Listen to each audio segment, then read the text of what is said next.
لفظ تاثیر سے بنتے ہیں، تلفظ سے نہیں۔ لفظ تاثیر سے بنتے ہیں، تلفظ سے نہیں۔ اہل دل آج بھی ہیں اہل زبان سے آگے۔ انہوں نے کہا جی بابا جی کا تو تلفظ ہی ٹھیک نہیں۔ اعلی حضرت نے لکھا ہے ملفوظات شریف میں، فرماتے ہیں پھر وہ نہ نہانے کے لیے چلے گئے نماز پڑھ کے فارغ ہو کے، تو وہ پانی میں اتر گئے تو شیر ان کے کپڑے اٹھا کے لے گیا۔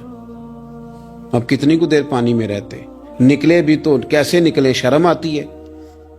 مختصر لباس پہن کے وہ غسل کرنے کے لیے گئے تھے، اب پانی میں سردی، کتنی کو دیر بندہ پانی میں رہے۔ لوگوں نے آ کے کہا حضور وہ آپ کے مہمان تو الجھ گئے، بڑے بری طرح پھنس گئے، مہربانی فرمائے ان کو تو بچائیں، وہ تو سخت الجھن میں۔ کیا ہوا؟ کہنے لگے وہ شیر کپڑے لے گیا اور وہ پانی میں ہے، کچھ تو ہونا چاہیے۔ تو وہ بزرگ گئے، جا کے نہ دور کھڑے ہو کے شیر کو آواز دی، شیر کو۔ حضور کے صحابی تھے نا حضرت سفینہ، قافلے سے رستہ بھول گئے، ایک سائیڈ پہ ہو گئے تو سامنے شیر آ گیا۔ میں نے کہا ہے لیکن جب آ جائے تو، جب شیر سامنے آ جائے، جب سامنے آ جائے پھر پتہ چلتا ہے کہ یہ تو واقعی آ گیا ہے، پھر انداز اور ہوتا ہے۔ حضرت سفینہ کے سامنے شیر ہی آ گیا، مشکات میں شیر آیا۔ اب کوئی بھاگتا ہے، کوئی چڑھتا ہے درخت پہ، کوئی لکڑی اٹھاتا ہے، کوئی اسلحہ پکڑتا ہے۔ حضرت سفینہ فوراً بولے، کہنے لگے او شیر ذرا خیال کرنا میں رسول اللہ کا غلام ہوں۔ پھر آکھیا شیر سفینہ تائی جا رہا یا را جاندے، او جڑے غلام رسول اللہ دے اسی غلام ہونا دے۔ شیر دمیں لاتا رستہ چھوڑ گیا، اور بابا جی بھی گئے، فاضل بریلوی کہتے ہیں شیر کو آواز دی، شیر دوڑا آیا، آگے کہنے لگے وہ ہمارے مہمانوں کے کپڑے لے گیا، تجھے شرم نہیں آتی؟ تو شیر کپڑے اٹھا کے واپس لایا۔ ان علماء کو، حضرات علماء کو کپڑے پیش کیے۔ جب ان کو پیش کیے تو پیش کرتے ہی بزرگ پھر فرمانے لگے، کہنے لگے مولانا تم نے لفظ سیدھے کیے ہیں، میں نے دل سیدھا کیا ہوا ہے۔ تم نے محنت کر کے نہ لفظ ٹھیک کیے ہیں لیکن میں نے دل ٹھیک کیا ہے۔ دل پاک ہوئے تے پاک ہی ملدا ہے، تے بنا پاکوں پاک نہیں ملدا۔ سارے جسم دے دھون نالوں ایک ٹکڑا دھول ہے دل دا۔ حضرت سلطان باؤ رحمت اللہ علیہ فرمانے لگے دل کالے نالوں منہ کالا چنگا، دل کالے نالوں منہ کالا چنگا، جے کوئی رمز پچھانے۔ اگر کسی کو بات کی سمجھ آئے تو دل نہیں سیاہ ہونا چاہیے، منہ ہو بھی جائے تو کام چل جاتا ہے۔ تو اپنے دل کی صفائی پر دیکھیں میرے نبی پاک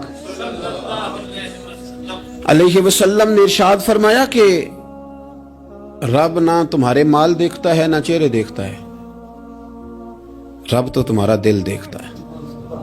اور امام غزالی حدیث لائے ہیں، حضرت عمر فاروق رضی اللہ تعالیٰ عنہ فرماتے ہیں کسی نے حضور صلی اللہ علیہ وسلم سے پوچھا کہ رب آسمانوں میں کہ زمینوں میں؟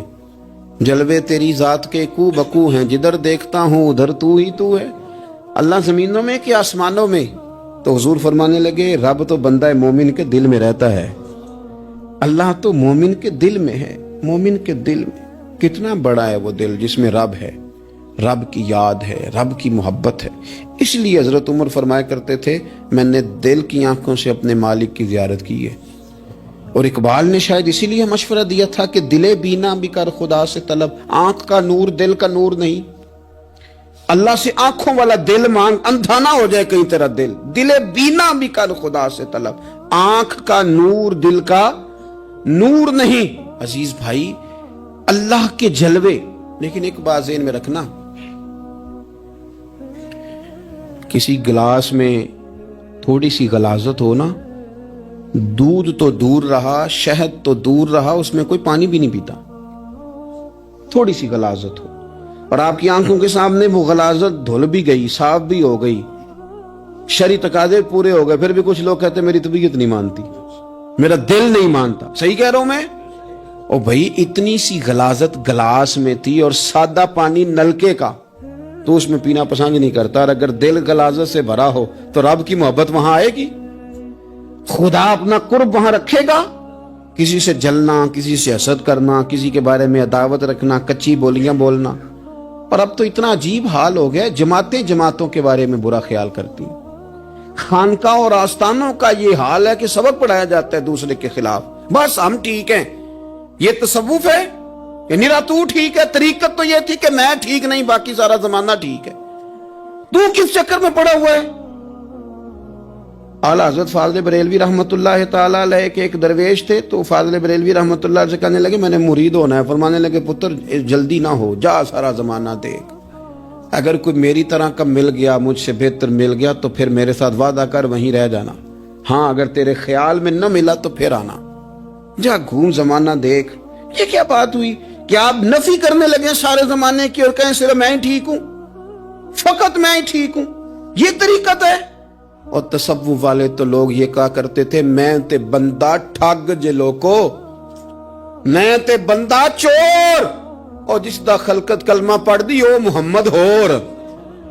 وہ لوگ تو نفی کرتے تھے، وہ لوگ تو نفی کرتے تھے اپنی، کہتے تھے میں کوئی شے نہیں، میں تے بندہ ٹھگ جے لوکو، او میں تے بندہ چور۔ میاں محمد بخش صاحب رحمت اللہ علیہ ایک عالم نگار نے لکھا تھا کہ وہ کچھ لوگ نا سکھ ہندو یہاں رہتے تھے تو ان کا نام محمد تھا، چونکہ تو بات کو شبہ پڑ گیا کہ شاید جن کا لوگ کلمہ پڑھتے ہیں نا مسلمان، معاذ اللہ یہ وہ والے ہیں، تو میاں صاحب اپنے بارے میں کیا کہے، میں تے بندہ ٹھگ جے لوکو، میں تے بندہ چور، جس دا خلقت کلمہ پڑھ دی او محمد ہور، او میں تو ایک ٹھگ ہوں۔ حضرت میاں شیر محمد صاحب شرک پوری رحمت اللہ علیہ سرتاج ہیں اولیاء کے، پیر سید اسماعیل شاہ صاحب بخاری حضرت کرما والا شریف والے، وہ کہتے ہیں میں بیعت ہونے کے لیے جب شرک پور شریف آ رہا تھا تو رستے میں مجھے ایک بزرگ مل گئے، تو مجھے کہنے لگے کدھر جا رہے ہو، کون ہو؟ میں نے کہا میں سید ہوں اور میاں صاحب سے بیعت ہونے جا رہا ہوں، تو مجھے کہنے لگے وہ تو دنیا دار ہے، جیبوں میں ہاتھ ڈالتا ہے لوگوں کی، تو سید ہو کے ارائیں کے پیچھے کیا لینے جا رہا ہے؟ جڑا بلے نو سید آکھے دوزخ ملن سزائیں، جڑا بلے نو رائیں آکھے او جنت پینگا پائیں، چونکہ رانجا رانجا کر دی نی میں ہوں آپ ہی رانجا ہوئی، رانجا یاکھن ساریاں میں نو پیر نہ آکھے کوئی۔ وہ تو کدھر جا رہا ہے؟ کہتے میں نے کہا بابا زیادہ باتیں نہ کر ناراض ہو جاؤں گا۔ کہتے بابے نے کئی دفعہ رستے میں مجھے منع کیا نہ جانا نہ جانا، فلانی جگہ چلا جا فلانی جگہ، لیکن میں چلا گیا، میری طلب صادق تھی۔ جب میں باہر جا کے بیٹھا تو اندر سے بلاوا آیا کہ میاں صاحب نے بولا، اندر گیا تو یہ تو وہی بابا جی ہیں جو مجھے روک رہے تھے، تو میاں جی خود ہیں حضرت میاں صاحب، کہنے لگے بیلیا تینوں بڑا موڑیا پر تو مڑیا ہی نہیں۔ وہ تو روکتے تھے، اپنی نفی کرتے تھے، دل صاف دوسرے کے بارے میں، نظریہ صاف، کسی کے بارے میں خیر کا جملہ، کسی کی وکالت کرنا، کسی کا عیب چھپانا، کسی کے بارے میں اچھے لفظ بولنا، یہ مومن کی شان ہے۔ مومن کا دل ایسے سونا، میرے نبی پاک صلی اللہ تعالی علیہ وسلم نے فرمایا یہ میرا زید بن حارثہ ہے، اس کا دل اللہ نے نور ایمان سے بھر دیا ہے، ایمان سے دل بھر دیا رب تعالیٰ نے۔ ایک دن صبح صبح حضور نے پوچھا، اور داتا صاحب نے اس کو لکھا ہے، نبی پاک نے پوچھا آج تم نے صبح کس طرح کی؟ عرض کی یا رسول اللہ اس حال میں کہ میں پکا مومن ہوں۔ حضور نے فرمایا تو پکا مومن ہے، کس طرح؟ کہنے لگے یا رسول اللہ میں اس طرح کا مومن ہوں کہ سونا اور مٹی میرے لیے برابر ہے، پیسے آ جائیں تب بھی کوئی ٹینشن نہیں، نہ آئے۔ حضرت زید بن حارثہ رضی اللہ تعالیٰ عنہ عرض کرنے لگے حضور سونا اور مٹی برابر ہے، کوئی پرواہ نہیں۔ تو حضور نے فرمایا تیرے ایمان کی دلیل؟ عرض کرنے لگے یا رسول اللہ میرے ایمان کی شان اور دلیل یہ ہے کہ میں یہاں زمین پہ بیٹھ کے نظر اٹھاؤں تو میری نظر اللہ کے عرش تک جاتی ہے، میں بتا سکتا ہوں کہ جنتی جنت میں جا رہے ہیں اور راضی ہیں، جہنمی جہنم میں جا رہے ہیں اور چیخ رہے ہیں، میں بتا سکتا ہوں۔ حضور نے فرمایا پھر اس کی حفاظت کر، پھر اس جذبے کی حفاظت کر۔ جب دل صاف ہو، نور ایمان سے بھرا ہوا ہو، علم لدنی کب آتا ہے؟ علم لدنی نیک آدمی کو ملتا ہے جب بندہ متقی پرہیزگار ہو نا، ناجائز نہ کھائے، ناجائز نہ دیکھے، ناجائز نہ بولے، تو پھر اللہ تعالیٰ اسے علم کا نور دیتا ہے۔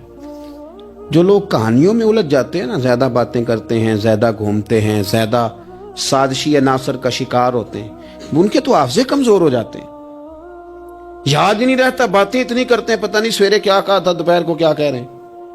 جب انسان کا دائرہ کار تقوی والا ہو پھر اس پر علم کی روشنی کھلتی ہے، پھر دروازے کرم کے کھلتے ہیں، اپنے دائرے محدود کر لیے جائیں، سوچے میں بڑے بڑے لوگ آپ کو زندگی میں ملیں گے، مشورے دیں گے، وہ جناب آپ کو پتہ ہی نہیں آپ کتنے بڑے ہیں، آپ فلانی جگہ کھڑے تھے، فلانے کے ساتھ ہنس رہے تھے. یہ آپ کو خراب کرنا چاہتے ہیں، کسی تکبر میں مبتلا کرنا چاہتے ہیں. آپ زمین پہ رہیں تاکہ زمین والوں سے رشتہ مضبوط رہے، دل کی صفائی، دل صاف ہو، کوئی حسد نہیں، کوئی کینہ نہیں.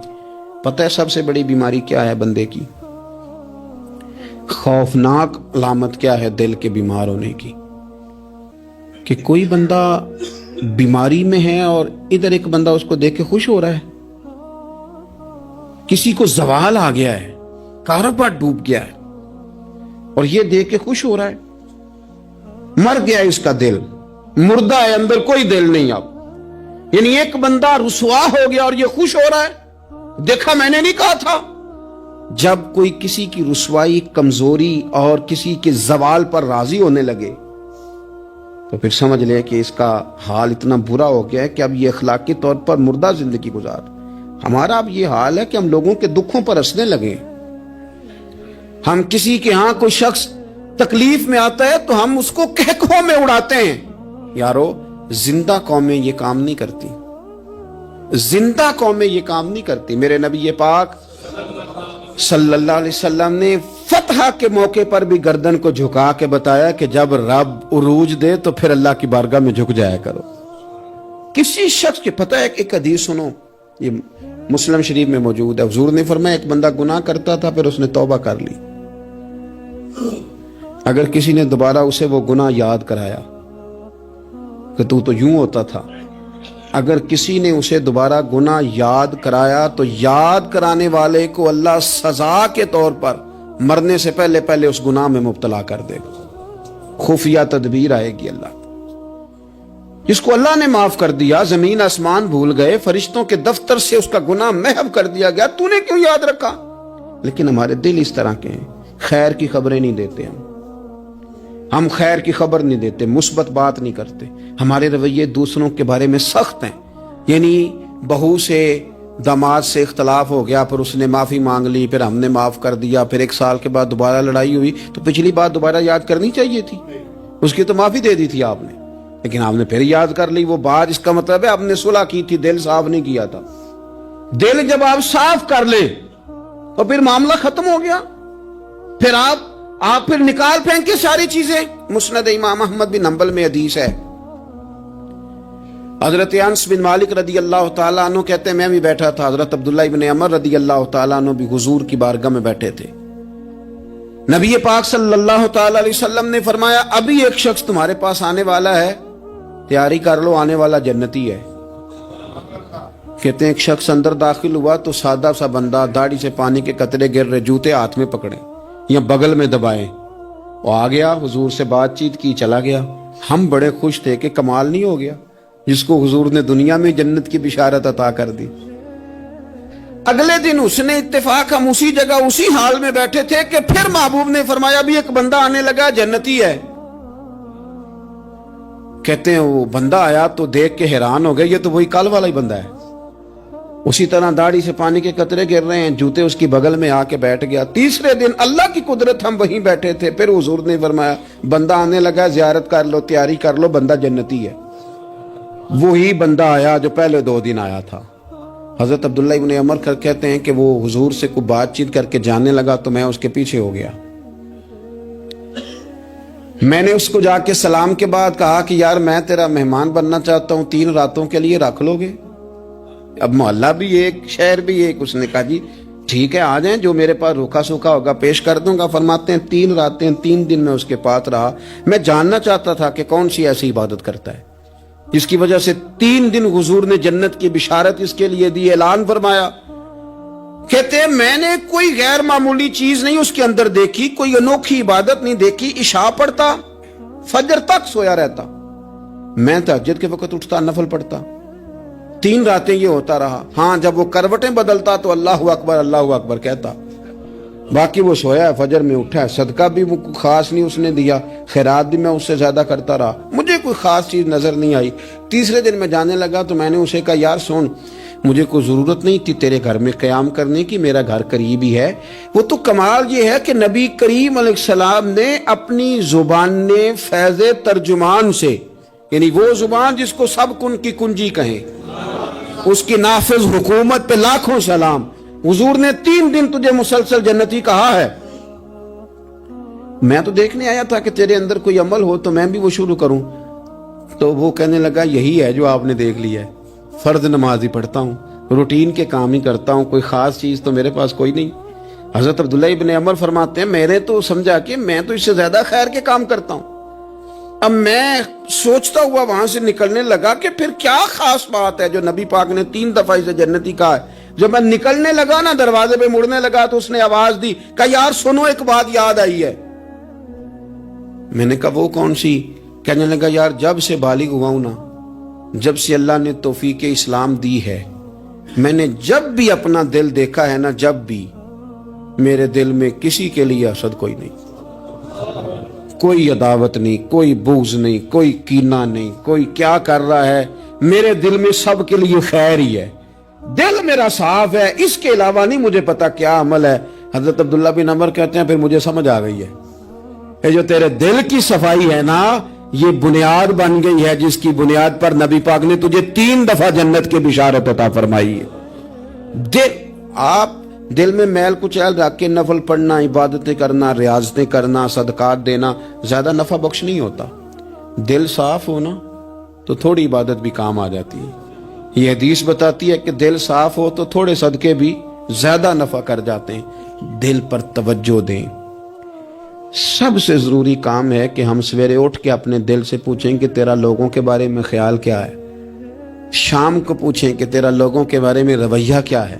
آپ اپنے دل لوگوں کے لیے صاف کر دیں، اس میں خیر پیدا کر لیں، تو پھر آپ محسوس کریں گے طبیعت ہلکی پھلکی بھی ہے، حشاش بشاش بھی ہے، ٹھنڈی بھی ہے، اور پھر اس میں اللہ رسول کی محبت کے جلوے بھی ہیں۔